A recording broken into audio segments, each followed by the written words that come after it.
Hello, जय शिवराय सर्वांना. Good morning. तर आज सकाळीच आईने स्वयंपाकाला हातात घेतलं. म्हटलं चला आपल्या आवऱ्यात मस्त मेथीची भाजी, मटकीचं कालवण आणि भात बनवला. मग सकाळीच मटकी भात खाऊन मी स्कूलला निघाले. तर इथंही रडत होती की मला पण यायचं आईला सोडवायला, पण बाबांनी तिला मग उचलून घेतलं. मग पोहोचले मी माझ्या स्टॉपला. मग एस टी आली. ते एस टीची अवस्था बघा तुम्ही. एवढी एस टी वाजत होती तर तुम्ही त्याचा आवाज ऐकायची की दहा दहा दहा असं वाटत होतं ना. मी फ्रंटशीटच बसते ते ड्रायव्हरच्या घरी. तर मुलगी किती वाटत होती की आत्ता पडते की काय त्या शिकवायचं. तर आई किती विचित्र आवाज येते आणि पडले तर एवढे की काय बोलायचं. कधी कधी असं वाटतं की ड्रायव्हरला हात चालवते, नंतर असं वाटतं की त्यांनाही नोकरी पाहिजे आणि त्यानंतर त्यांना सुद्धा परत दुसऱ्या बसला जायचं, म्हणजे त्यांचंही शरीर काय असतं. शेवटी उतरले एकदाची एसटीतून आणि झालं आपला दिवस सुरू. मस्त स्कूलला गेले तर हे फुल बघा किती सुंदर दिसत होतं आम्हाला काय नाही आणि त्यात ही मेहंदी. हे बघूनच घ्या तुम्ही किती सुंदर मेहंदी काढली ना. असं वाटतं की आपल्यालाही काढावं हातावर लगेच मेहंदी. तर असंच मस्त सुंदर दिवस चालू झाला. क्लासमध्ये गेले, मस्त बोर्ड डेकोरेशन केलं. का तर डेट टाईम आणि टाईम टेबल लिहायचं असतं डेलीचं, तर तेच लिहित होते.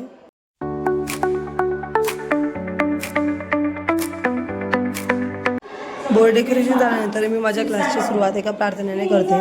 तर बघा माझी मुलं किती सुंदर प्रार्थना म्हणतात.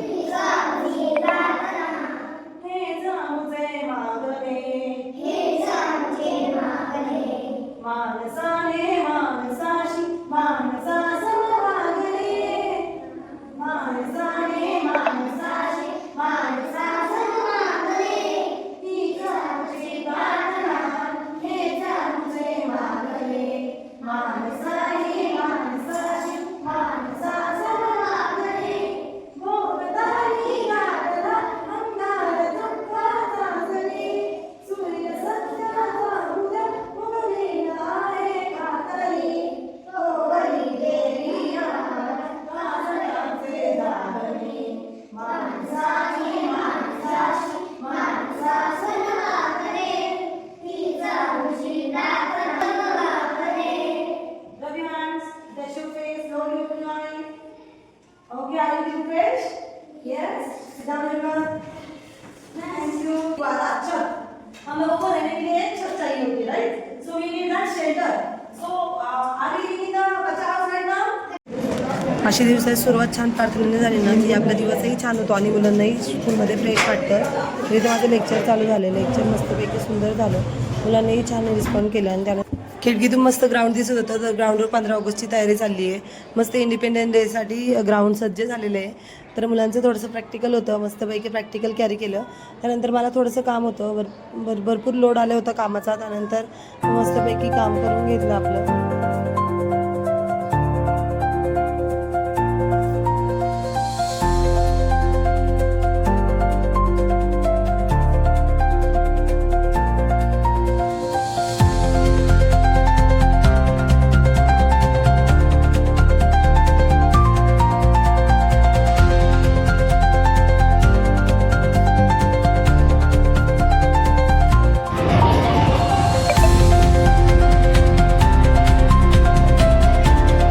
असं थोडं फ्री लेक्चरमध्ये आपलं काम कंप्लीट झालं ना की छान वाटतं.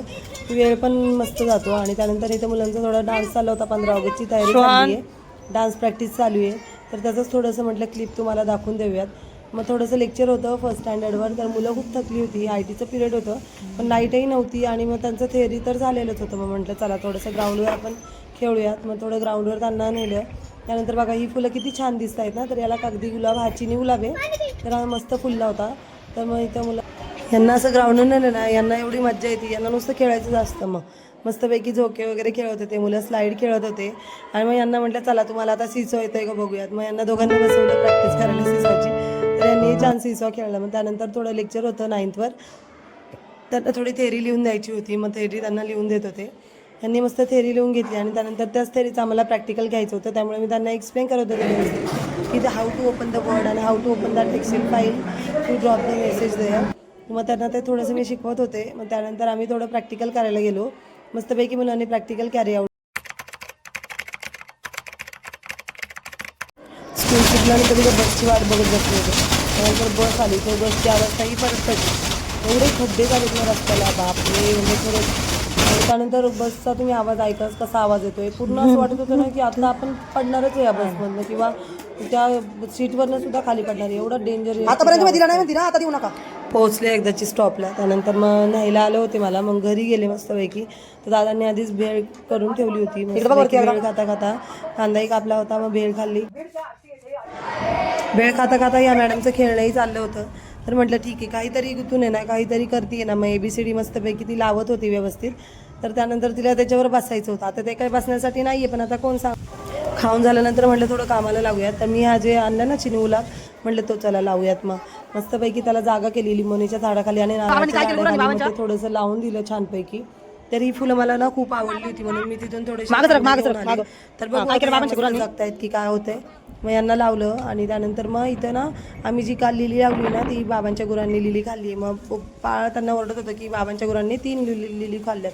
तर मग ती त्यांचं गायी आल्यात शेतातून आता चरून, त्यांना आता गोठ्यात बांधायची वेळ झाली आहे.